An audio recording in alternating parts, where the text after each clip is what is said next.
Hello and welcome. This is India Sense. I'm Gaurie, Dwivedi. And before we get you the headlines, viewers, this week onwards, you can now get all the stories, all the big interviews of India Sense by scanning the QR code flashing on your screens right now. Let's get going with the show for headlines. First up, Prime Minister Modi and his big three-nation tour comes to an end. Culture, cuisine and cricket.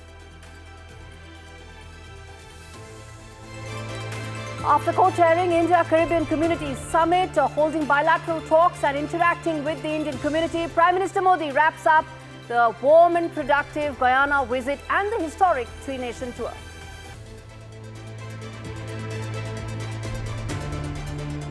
Another embarrassing flip-flop by Trudeau's government. Ottawa slams the shocking report that linked Prime Minister Modi and External Affairs Minister Dr. Jaishankar and the National Security Advisor Ajit Doval to criminal activities on Canadian soil.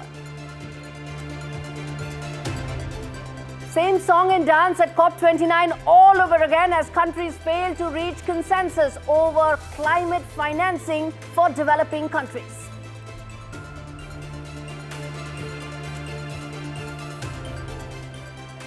Winds of change on the horizon in Asia after India-China discuss resumption of direct flights and the Mansarovar Yatra following diplomatic thaw post the border disengagement.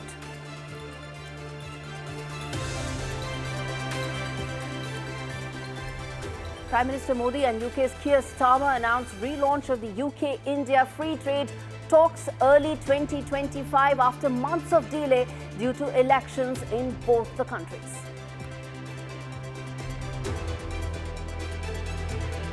And Eurasia Group's president and founder Ian Bremmer breaks down Trump 2.0 and what's next in this exclusive conversation with NDTV.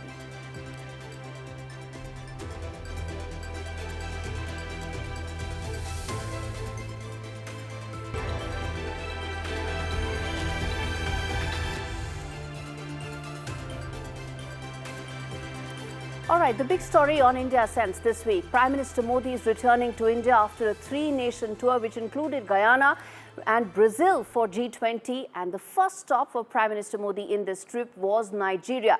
The visit is the latest in a series of measures that's aimed to boost India's presence, influence and stakes in Africa. In fact, a continent which is now fast becoming an epicenter of the power tussle that's taking place between Africa's former colonizers, China, and countries like India that enjoy enormous goodwill. This report tells you the stakes that are there for India in Africa.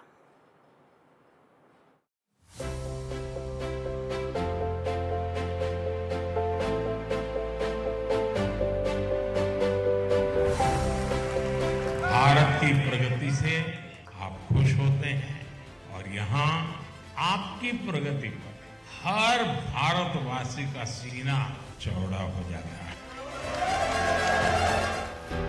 In 1884, the Berlin Conference kicked off the scramble for Africa. Between European nations, UK, Germany, France, Portugal, Belgium and others that divided the continent amongst them, known for its rich resources and access to trade routes. Fast forward to now, where the former colonial powers are struggling to be relevant as players like India gain ground. Between 1992 and 2022, India's trade with Africa rose from $890 million to $98 billion. African Union is now India's fourth largest trading partner, with Nigeria accounting for almost a fifth of this. Nigeria is witnessing significant Indian investments in steel, power generation, petrochemical and defense production. And it's not just Nigeria. Indian investments are focused in the 6 lion economies, or those that have high growth rates and prospects like the Asian tigers 4 decades back. China remains one of the largest investors in Africa, pumping in $170 billion in the last 2 decades. But India is catching up. Indian investments are projected to touch $150 billion by 2030, While some of Chinese investments have been very strategic in nature, like the Djibouti to Addis Ababa railway line, the backlash due to debt trap concerns is allowing India a unique opportunity to come in with its investments and funds that allow Africa and African economies to prosper. Now, China's loans to Africa have fallen from $28 billion in 2016 to under $1 billion in 2022, telling the scope that lies for India and the opportunity. But it's not just about investments. India appointed defense attaches to important countries like Mozambique, Tanzania, Ivory Coast, and Djibouti, where China owns a large port. And these appointments indicate the intent to increase strategic engagements and boost defense production. This is the reason why Africa matters so much to India for its strategic, geopolitical, and long-term ambitions.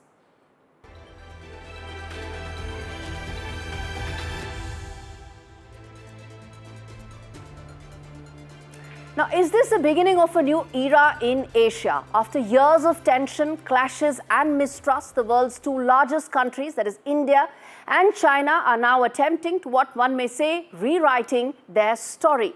Defense Minister Rajnath Singh, in fact, sat down with his Chinese counterpart for their first meeting since the military disengagement in Ladakh earlier this week in Laos. Not only this, in fact, External Affairs Minister Dr. Jaishankar also met with his Chinese counterpart Wang Yi on the sidelines of the Rio G20 summit in Brazil.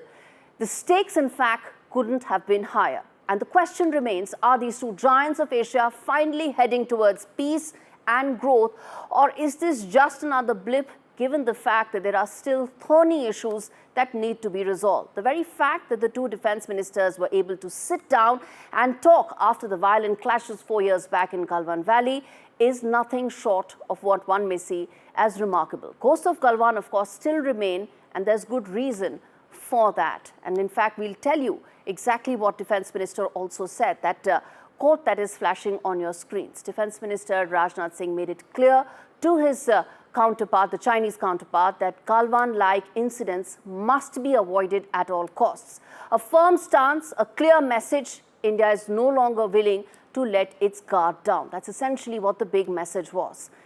And in the world of geopolitics, these are not just words, they are the foundations for future relations. And Defense Minister's statement highlight New Delhi's refusal to roll over when it comes to any Chinese aggression. India's military response to China's expansionist ambitions in Ladakh was a pivotal moment. It wasn't just a boundary dispute, it was a check on the dragon's regional power play, a wake-up call that the tiger wouldn't just lie down. And now, as the dust settles, both sides are looking at a new horizon. The latest round of talks follows a crucial meeting that took place between Dr. Jaishankar and his Chinese counterpart in the Foreign Ministry on the sidelines of the G20 summit. These discussions focused on economic cooperation, border security, and further evidence that both sides are willing to now take the discussion forward, given that now ties are out of the freeze.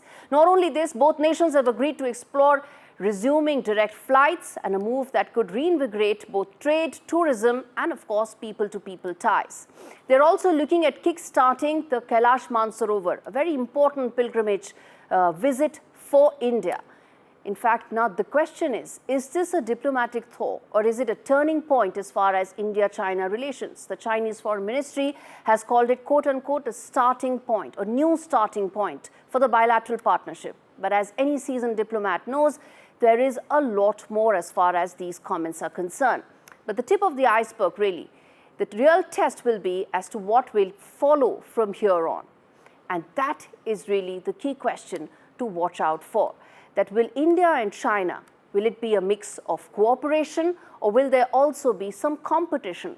And that could happen given the fact that they will have to work together when it comes to Trump tariffs. They will have to collaborate given the fact that they have common goals regarding trade. They will possibly compete when it comes to regional supremacy in Asia. And at times there could be confrontation, which cannot be ruled out given their border disputes.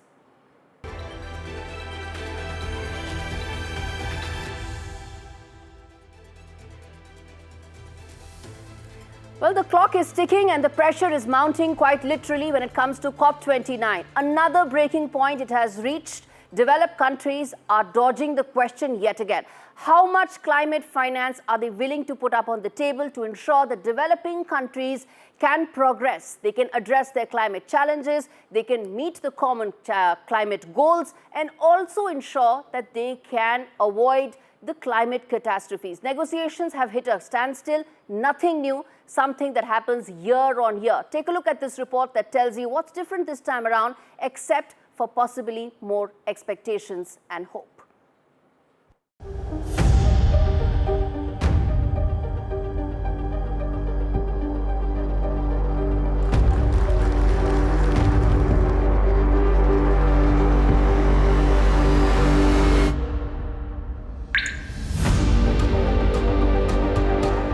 The gloves are off at COP29. After days of intense discussions, a stunning breakdown has left the summit tethering on the edge of disaster.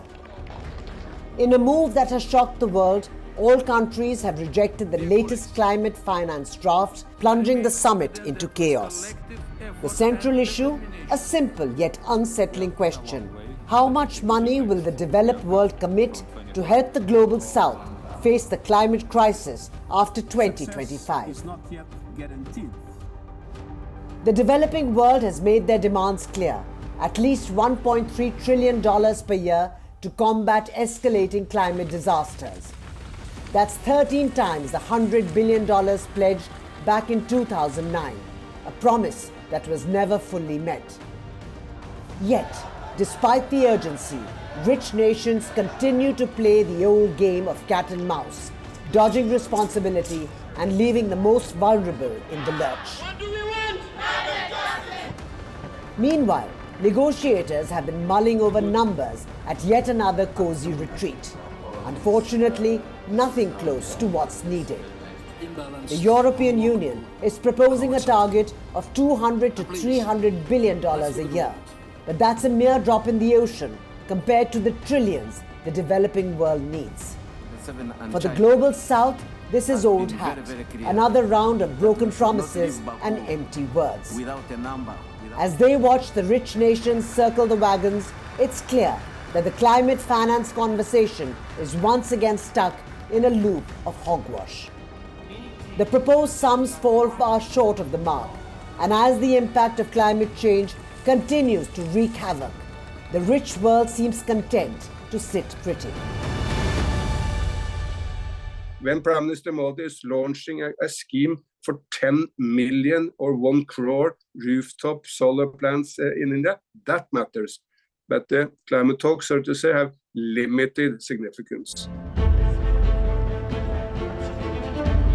This latest impasse raises serious questions about the commitment of wealthy nations. The gap between what's needed and what's being offered is widening by the day, and the clock is ticking.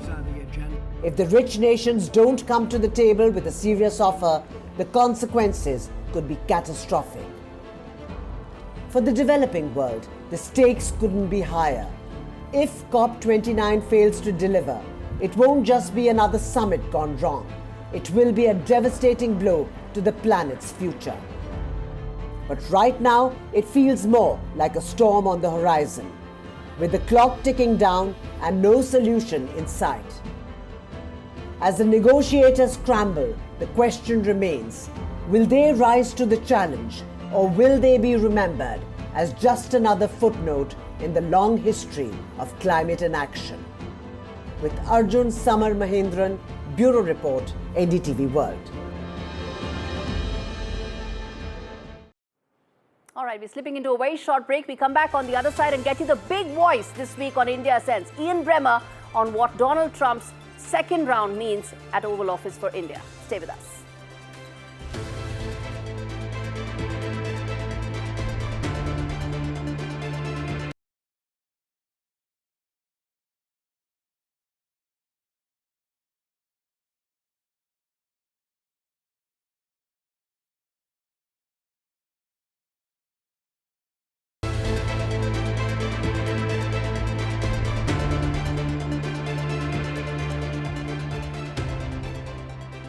Welcome back. You're watching India Sense. It's time to get you the big voice on the show this week. Top political scientist and global thinkers Ian Bremmer speaks to me on India Sense on what does Trump 2.0 mean going forward for the world and, of course, for India.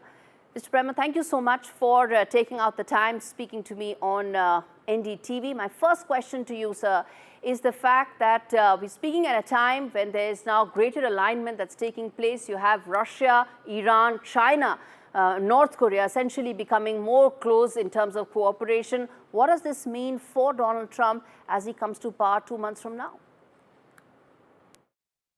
Well, it would have shaped Biden's policies or Harris' policies a lot more than Trump's policies. Trump is not particularly interested in what kind of a political system you have. He's just as happy to cut deals with authoritarians as he is with Democrats, where Biden talked about a world between democracies and autocracies, the good guys versus the bad guys. Trump doesn't see it that way at all. He actually thinks that anyone that's willing to cut a deal with him, he'll cut a deal with. He'll do it one-on-one because he's more powerful than the other countries sitting in a room by themselves.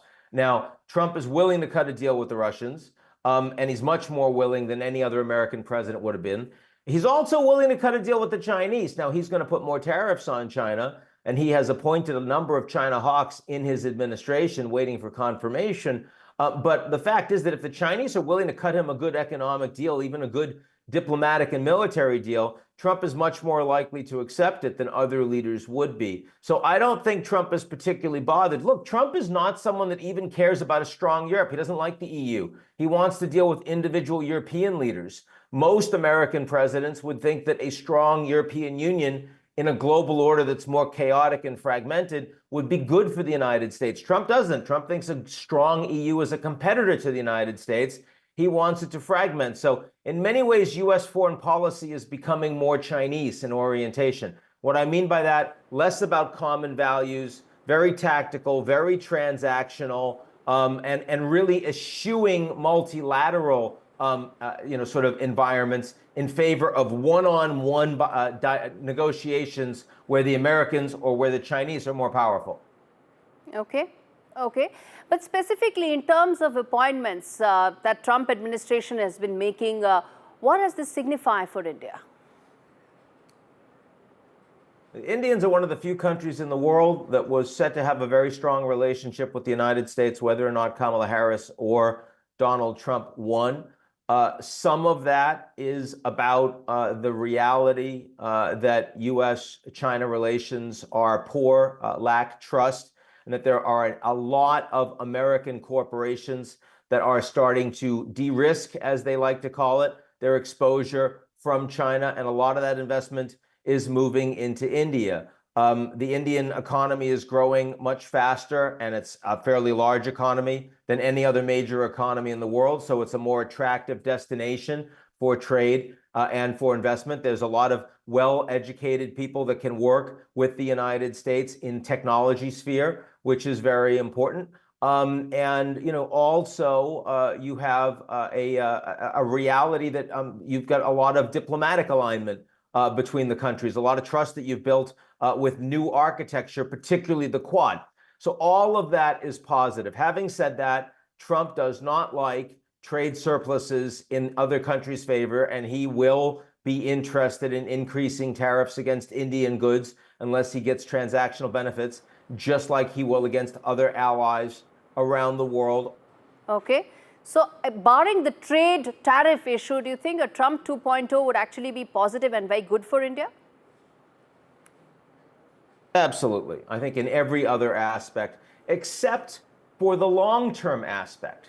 I mean, long-term, India is a country that would benefit from more global governance. You probably know at the COP29 summit in Baku this week, the Americans haven't been doing very much.